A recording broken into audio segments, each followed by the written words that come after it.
आज दिल्ली के रामलीला मैदान में वोट चोर गद्दी छोड़ रैली है, जहां पे सोनिया गांधी जी, खरगे जी, प्रियंका गांधी जी, राहुल गांधी जी सब मौजूद रहेंगे। राहुल गांधी जी लगातार वोट चोरी का मुद्दा जो है वो उठा रहे हैं और सबूतों के साथ वो बता रहे हैं कि वोट चोरी हो रही है। इसको आप कैसे देखते हैं? क्योंकि अगर वोट का अधिकार छिन जाएगा तो आप सरकार की जवाबदेही कैसे तय करेंगे? तो ये रामलीला मैदान में जो आज लाखों कांग्रेस के कार्यकर्ता और लीडर इकट्ठे हो रहे हैं, वो अपने साथ करीब 5 करोड़ लोगों के सिग्नेचर लेकर आए हैं पूरे देश से।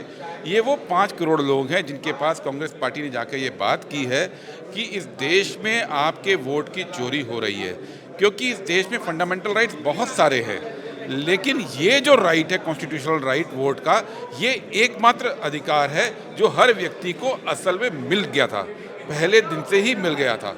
और अगर ये अधिकार डाइल्यूट होता है, अगर ये अधिकार छिनता है, तो बाकी तमाम फंडामेंटल राइट्स और जो अधिकार है अपनी सरकार बनाने का, जो हम कहते हैं वी द पीपल की सरकार है, वो बेसिक जो हमारा संविधान का एक प्रेमिसिस है, वही टूटता है। राहुल गांधी जी का एक बड़ा स्पष्ट सा संदेश है, सरकार उसकी बने जिसकी जनता चाहती है, और जनता अपनी मर्जी, अपना विल केवल और केवल वोट के मार्फत दर्ज करती है। और ये वोट का अधिकार अगर चला गया तो पॉलिटिकल पार्टीज का क्या होगा, ये अलग बात है। लोगों का, इस देश की जनता का बेसिक अधिकार चला जाएगा। और डेमोक्रेसी में तभी तक डेमोक्रेसी जिंदा है जब तक जनता अपने अधिकार के लिए लड़ेगी, और यही संदेश लेकर आज रामलीला मैदान में हम इकट्ठे हो रहे हैं। एक संदेश सर जो आप मोदी, अमित शाह, बीजेपी और चुनाव आयोग को देना चाहेंगे?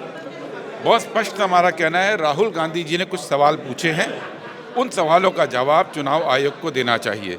चुनाव आयोग की जिम्मेदारी है कि इस देश के चुनावी प्रक्रिया के अंदर ना केवल पॉलिटिकल पार्टीज का बल्कि आम जनता का विश्वास बना रहे।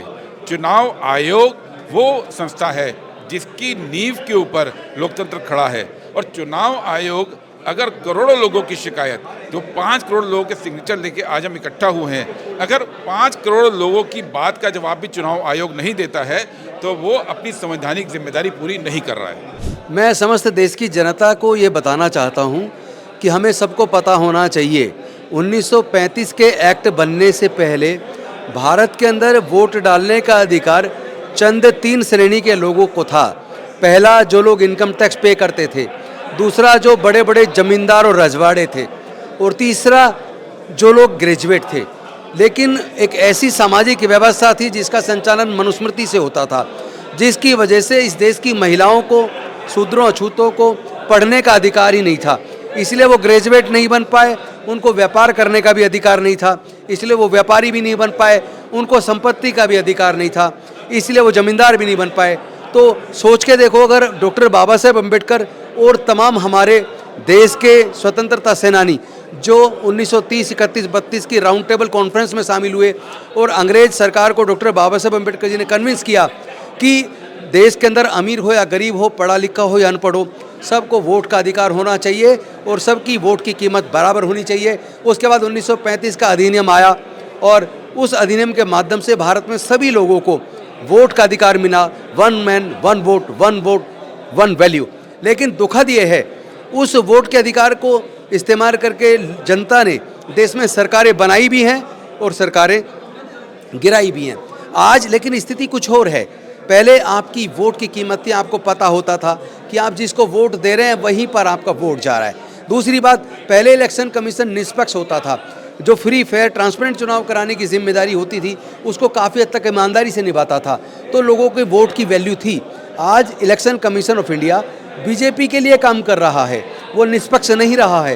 वो संविधान ने उनको ताकत दी है फ्री फेयर एंड ट्रांसपेरेंट चुनाव कराने की, लेकिन उसके खिलाफ जाकर, संविधान के खिलाफ जाकर वो खुद वोट चोरी करवा रहा है, लोगों की वोट कटवा रहा है। एक एक मकान पे 700 वोट, 600 वोट, और फिर जो लोग 2 राज्यों के अंदर वोट डाल रहे हैं, खुद आपने देखा होगा बिहार चुनाव से पहले ज्ञानेश कुमार जी ने एक बाइट देते हुए, मीडिया को संबोधित करते हुए कहा था कि एक व्यक्ति केवल एक जगह वोट डाल सकता है, 2 राज्यों में नहीं डाल सकता, ये अपराध है।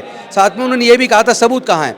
लेकिन आदरणीय राहुल गांधी जी ने, चाहे कर्नाटका की लोकसभा एक सीट हो, चाहे महाराष्ट्र की सीट हो, चाहे हरियाणा के अंदर चुनाव चोरी हो, वो सारे सबूत खुलेआम पब्लिक के सामने रखे उन सबूतों का क्या हुआ? इलेक्शन कमीशन जो कहता था सबूत कहाँ है? अरे सबूत तो आदरणीय राहुल गांधी जी ने दिए हैं। आप संविधान के साथ धोखा कर रहे हैं। इलेक्शन कमीशन लोगों की वोट की चोरी कर रहा है। ये प्रजातंत्र को ख़त्म करने की एक साजिश है। लेकिन देश की जनता से हमने अपील की है, आज वोट चोर गद्दी छोड़, ये कोई केवल एक राजनीतिक रैली नहीं है, बल्कि आज़ादी की दूसरी लड़ाई की शुरुआत आदरणीय राहुल गांधी जी के नेतृत्व में, आदरणीय खड़गे जी के नेतृत्व में हम लोग लड़ने वाले हैं और इस किसी भी कीमत पर हम देश के संविधान को और लोकतंत्र को बचाएंगे और आपकी जो वोट की चोरी हो रही है उसको रोकेंगे। और ईवीएम में जो टाइमर लगा के, टाइम मशीन के द्वारा और जो प्रोग्रामिंग के द्वारा जिस तरह ईवीएम एक संदिग्ध हो गई है, लोगों को ये भरोसा नहीं रहा कि जिसको वो वोट दे रहे हैं वहाँ उनका वोट जा रहा है, उसके खिलाफ भी लड़ाई जारी रहेगी और बैलेट पेपर वापस ला के रहेंगे। जिस तरह से वोट चोरी हो रही है, वोट की चोरी नहीं हो रही है,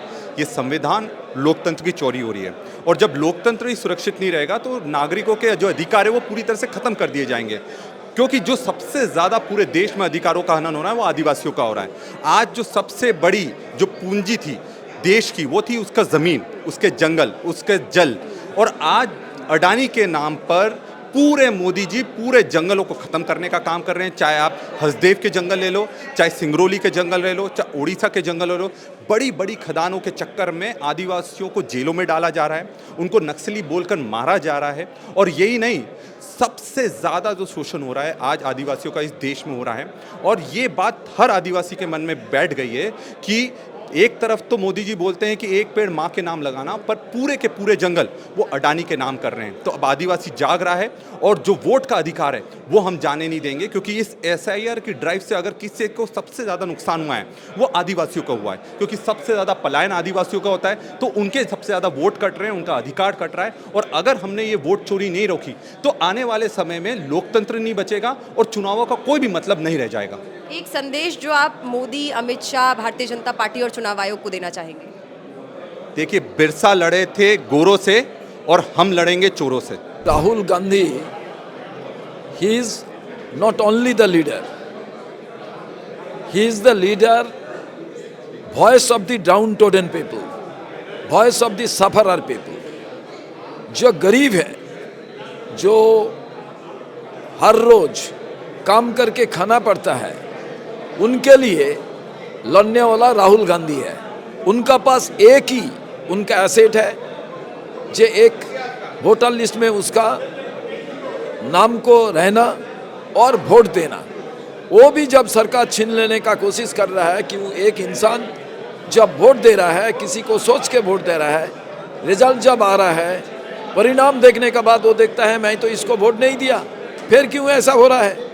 ये आम जनता का जब आवाज़ उठे, राहुल गांधी जब इसको रिसर्च करे और रिसर्च करने का बाद जो मीडिया को करना चाहिए था, उन्होंने जब देश का सामने इसको चुनाव आयोग का बारे में एक एक करके उन्होंने सबूत दिखाया, चुनाव आयोग कोई रिप्लाई नहीं दे रहा है।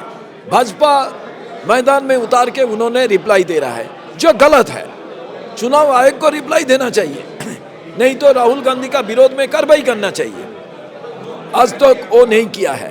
देश का अंदर में हम लोग जानते हैं, पॉलिटिकल पार्टी जिधर ताकत बनता है वो गुंडा, बदमाश, क्रिमिनल, इसको लेके वोट को वो पूरा जो हमेशा हर जगह में वो वोट को छिनताई करता है, वो वोट को चोरी कर रहा है, वोट को अलग से एक संतरास का माहौल बना के वोट को लूटता है।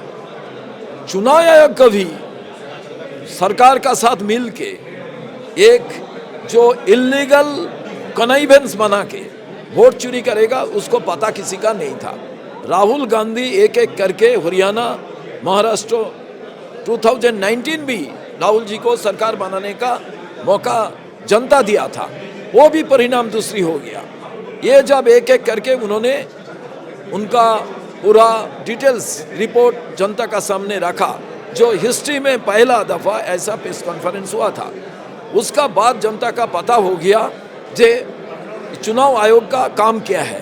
अभी मैं एकदम खुल के बोल सकता हूँ, ये जो चुनाव आयोग है, ये गणेश कुमार अभी भाजपा का अध्यक्ष बन गया, सभापति बन गया। नड्डा जी आज सभापति नहीं है।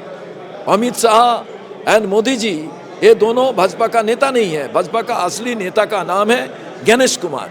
ये गणेश कुमार जब तक रहेगा तब तक फ्री, फेयर एंड फेयरलेस चुनाव होने का कोई जगह नहीं है। तो राहुल गांधी का जो नारा है वोट चोर गोदी चोर, अभी कांग्रेस का बाहर में जो कार्यकर्ता है, कांग्रेस का छोड़ के दूसरी पार्टी का कार्यकर्ता, वो भी अभी कोई एमएलए एमपी का ऊपर उनका कोई गुस्सा होता है तो उन्होंने हमेशा ये बात सामने रख देता है वोट चोर गोदी चोर। किस लिए ना, आम जनता का ये स्लोगन बन गया है।